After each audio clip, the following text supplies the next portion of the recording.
At the beginning of the story, we are shown a child, Andrew, playing in the park. At this time, he is holding his favorite toy, Shakal D, which he always carried with him. Meanwhile, Andrew's mother, who is standing near him, receives a phone call. The person on the phone was harassing her, and his mother was so stressed that she did not even realize how long Andrew had been calling her. In fact, Andrew was in the forest looking for Shakal D, who was calling him. After the call ended, when Andrew's mother looked back, she found that Andrew was not there. She panicked and immediately started looking for him. Their neighbor Emily and her mother Anna also looked. Andrew had gone into the forest on Shakal D's call, but he did not see Shakal D there. Suddenly he saw Shakal D's shadow again, after which he ran, and then suddenly someone attacked him from behind.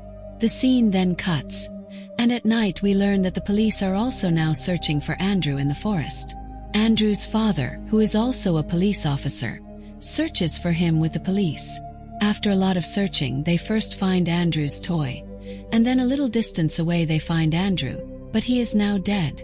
Seeing his son in this condition, his father goes into shock and cannot control his emotions. The other police officers console him. The next day, the investigation of Andrew's death begins. The police believed that Andrew died due to an animal attack, as there were marks of animal attack on his body. But it was also possible that someone murdered Andrew. In this connection, 2 FBI agents come to handle the case. The senior officer tells the FBI agents that you have wasted your time in this case, because it is clear that the child died due to an animal attack. But then an FBI agent tells that Andrew's neck bone was broken, which shows that he was strangulated to death, and the animal bite marks on his body were after his death. Hearing this, the police officer says that this is just a story that you have made up in your mind. In response, the second FBI agent says that this is not a story. This is what the doctor has told based on the post-mortem of Andrew's body. Now the FBI agents tell the police how to find the killer. The way Andrew's neck was twisted, it could be the work of a young and strong person. This means that the killer could be between 19 and 42 years old and possibly a professional criminal or someone who has a criminal record. Also, the killer should have information about Andrew's family, and he should know at what time Andrew used to come to the park. After listening to this, the police officers leave from there. After this, both the FBI agents talk to each other. Agent Walters tells Kelly that I think this is not the work of a human being. Maybe it is the work of a spirit or something else. Kelly listens to him carefully. Walters tells that in the 16th century there was a woman who opened the door to hell with the help of some magic or ritual, and she had a connection with the devil. Maybe this case is related to that. Hearing this, Kelly says, "Oh, forget it. This sounds like a story from a book. Can we focus on the real case?" But Walters says that the bite mark on Andrew's body is not the mark of any ordinary animal. This is the mark of a dog, which I know is the guardian of hell. Actually, they are spiritual dogs. After hearing this, they go back to their office and check Andrew's body again, because till now they did not understand the real reason for Andrew's death. Now when they touch Andrew's feet, they find something strange there, as if there is salt or sand on his feet. After this, they check the file, in which they see the picture of jackal teeth toy. They found a jackal teeth toy at the place where the murder took place. Both FBI agents started wondering what connection this toy or jackal teeth could have with this murder. From the same report, they also came to know that the eyewitness of the murder had not been questioned till now. And the witness of this murder was a little girl, Emily, who was Andrew's neighbor. Actually, Emily's father was the head of the police, from whose hands this gift was taken, and both these gifts were handed over to the FBI agents. So both agents decide that after Andrew's funeral, they will go to meet Emily and her mother Anna. By then it is shown that Andrew's body had not yet come to the church for the funeral, and Andrew's father was very upset about this. They ask other police officers why the FBI agents are not leaving Andrew's body till now. Then an officer tells them that the FBI agents think that Andrew has been murdered. At the end of this scene, it is shown that Agent Mulder reaches Emily's house, i.e., Andrew's neighbor's house. The little girl was not able to answer his questions properly, due to which his investigation was not able to move forward. Emily only told that she had seen Andrew going into the forest. After this, she gets lost in her TV show. But meanwhile, Emily's mother Anna talks to Mulder and tells that she also saw Andrew disappearing into the forest. As soon as she saw this, she was very scared, and is still scared because this can happen to her son any time. Saying this, Anna goes from there to do some work. Meanwhile, Mulder starts looking around the house. He sees photos of Anna's family and a book, whose name was Grimoire of the Eastwood Witch. Anna sees that Mulder has been reading this book for a long time. About this, she tells that actually, her husband, who is the chief police officer, is very interested in the history of witchcraft and witches. And this is also the story of their area, so he keeps reading it often. Now Mulder had been there for a long time, so he gets ready to leave from there. But as soon as he starts leaving, Emily calls out and draws his attention. She points towards the TV and says that she saw Mr. Jackal Teeth in the forest that day. Jackal Teeth's show was running on TV at that time. On the other hand, Scully, who had come to the police station at this time, tells the chief police officer that she thinks Andrew's father has a hand in this murder. In response, the officer says that this is nonsense because on the day and time when Andrew was murdered, his father was on duty at that time. Despite this, Scully does not listen to him and continuously asks questions one after the other, for which the police officer does not have an answer. So the officer says, "Okay, if you want to talk to Andrew's father, let's go there." When they get to Andrew's father's office, they learn that Andrew's father has gone to capture a criminal. Before following him, Scully checks his computer. From there, she learns that Andrew's father is looking for a sex offender in his area, who harasses women and blackmails them by calling him hairy ass. According to his research, Andrew's father finds out about a man, Peter, who was at home at that time. Andrew's father was sure that he was his son's killer.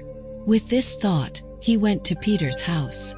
Now their chief and Scully were also following them. When Andrew's father reached Peter's house, he started shouting loudly. The chief barely managed to calm him down. Meanwhile, Scully, who accompanied them, calls her partner Walter and tells him they are at the home of a new suspect, whom police are looking at as Andrew's killer. Mulder, who was at the scene of Andrew's murder all this time, walks up to Scully. Behind him we are shown a huge black dog staring at him, and Mulder notices this. Mulder approaches Scully and says, "I don't think Peter killed Andrew. I still think there's some sort of spirit behind it. I still saw that black dog in the woods, which I think is the guardian angel of hell. But it's hard to come to any theory so quickly." At Scully's urging, Mulder and Scully both go to Peter's house to investigate, where they find a strange shoe and a monkey. Mr. Shruggledeath's mask is also placed near the shoe. Since Emily had said she saw Mr. Shruggledeath in the woods, it was now possible that Peter had killed Andrew. All the evidence was now against Peter, but Scully was confused because Mulder was still not accusing Peter of murder. Mulder replied, "I'm not saying this man didn't commit a murder. I'm just saying he didn't kill Andrew. We shouldn't make a big decision based on so little evidence." Next, we are shown Andrew's neighbor Emily, who was watching her cartoon show on Stein TV. She loved the cartoon character very much. Suddenly, she saw the same cartoon character standing at her door and calling her. She smiled at him. Then her mother called her from behind for lunch, but Emily did not hear them. When Anna saw that Emily was not coming, she got worried and went to look for her, but Emily was nowhere to be found. Some time later, the police and FBI agents also found Emily's body in the woods. Someone had killed him in the same way as Andrew. As soon as Anna found out about this, she also immediately ran towards the forest. Anna was no longer in her senses. She was moving towards Emily, as if she could bring her back to life. But the police officers caught her. Mulder, who was investigating this murder, saw some white things scattered on the ground there. Mulder starts removing the leaves from there. He sees a circle of white salt at that place. Mulder is shocked to see this. He tells Scully that such circles are often made to summon spirits or demons. This was a common practice in the 16th and 17th centuries. At that time, witches used to summon demons for their magical activities. These were such spirits that could change the form of any animal, human, or any object. They could even take the form of a human. These spirits were called familiars. And these familiars used to kill a person by changing the form of their favorite thing, like they could take the form of their favorite person, animal, even toy or cartoon character. Now Mulder removes more leaves and sees a skull mark below. Mulder says, "See, I told you, this is the same place where demons and spirits are summoned." After seeing all this, he goes to the chief officer. Mulder suspects that the same officer who was trying to keep everyone away from the truth is behind all this, because he had seen the witch's book in that officer's house. Hearing this, the chief officer also gets confused. He feels that he is hiding something. Mulder asks him, "You are behind this black magic, right?" At first he does not say anything, but on Mulder's insistence he says, "No, I am not behind this. Yes, I admit that I was trying to distract you from this case, but not because I have done all this. I am not behind this murder." Then he says, "Yes, it was my mistake.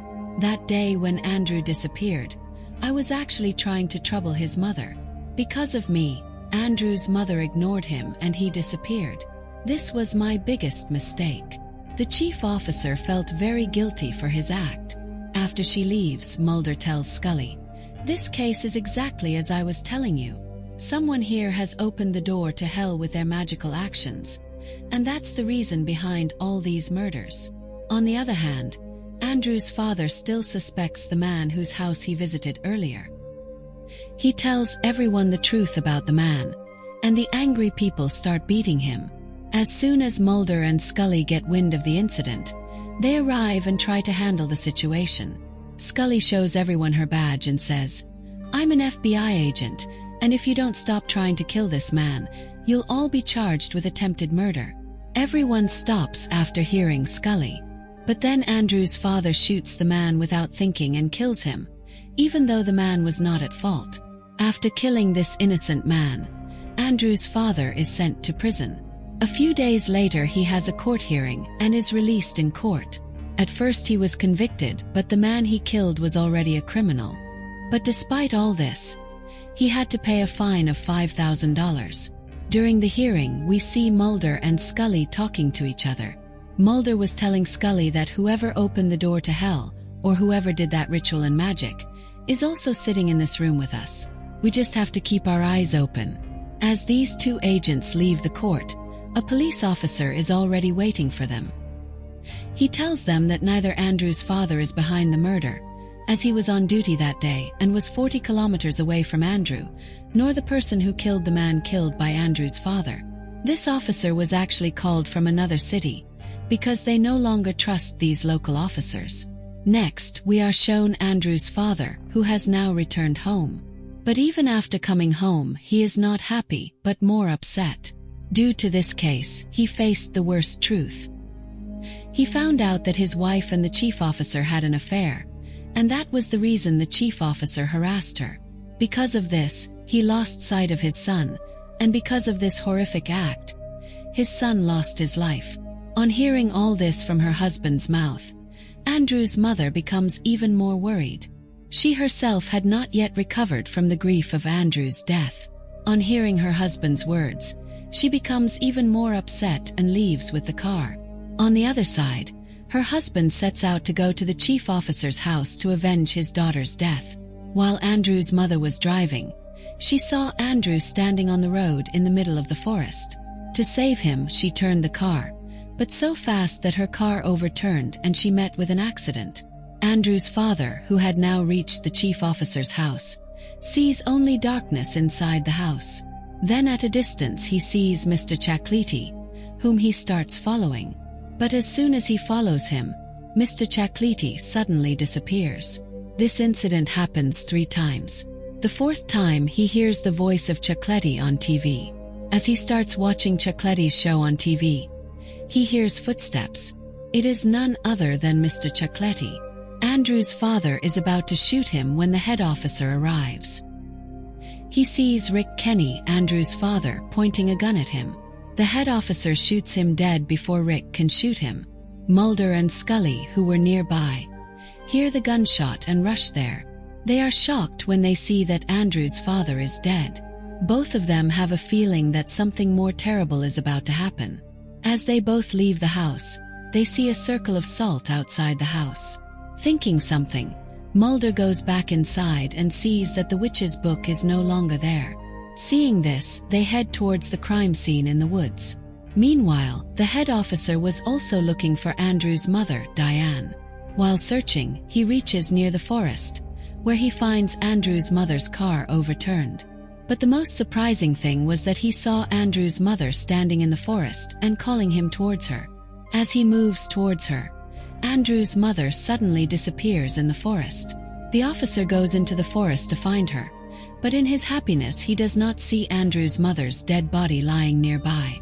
This makes it clear that Andrew's mother had died, and what he was seeing was either his illusion or a spirit in the form of his mother. The chief officer also goes deep into the forest, where he sees his wife Anna. She was standing in the middle of the forest in a circle of many candles. It was a magic circle. She was doing black magic with the help of the same book, which we had seen earlier in her house. Seeing this, we come to know that in reality, it was none other than Anna who was behind the death of Andrew and his daughter Emily. It was she who started all this black magic. Anna accepts it. She accepts that yes, she did black magic. But her intention was not the death of Andrew and Emily. She just wanted the chief officer and Diane to learn a lesson for their betrayal. They should just realize the betrayal they had done to their spouses. She did not realize that behind this rich purpose, she would have to lose her daughter, and poor Andrew would also lose his life. Anna had also learned a lesson for her actions. She herself was in deep sorrow after the death of her daughter, and now she wanted all this to stop. During this conversation, Anna sees that the black dog, which was actually the guard of hell, has attacked the chief officer. She did not want to kill her husband, and now seeing him dying in front of her eyes, she screams loudly. Meanwhile, we see that Agent Mulder and Scully also reached there, who saw Anna standing in that magic circle, and they understood the whole story. Here Mulder wanted to talk to Anna. He says to Anna, "Give me this book. I will show you another way." But Anna does not listen to him, and while reading some magical spells from that book, she also kills herself. As soon as she dies, the door which she opened to open the gate of hell also closes. The most surprising thing was that in the fire in which she was burning to die, the book with which she was doing magic did not burn, which Scully now keeps with her as proof, because this was the first case in his life in which spiritual powers were involved behind all the murders. Mulder then comes and says, "I trusted you. What you were saying was right. Their case is now over." Eventually, these people now leave this town. After they leave, we again see the same swing which was in the beginning of the film. This means that the story did not end here. There was still something left to see.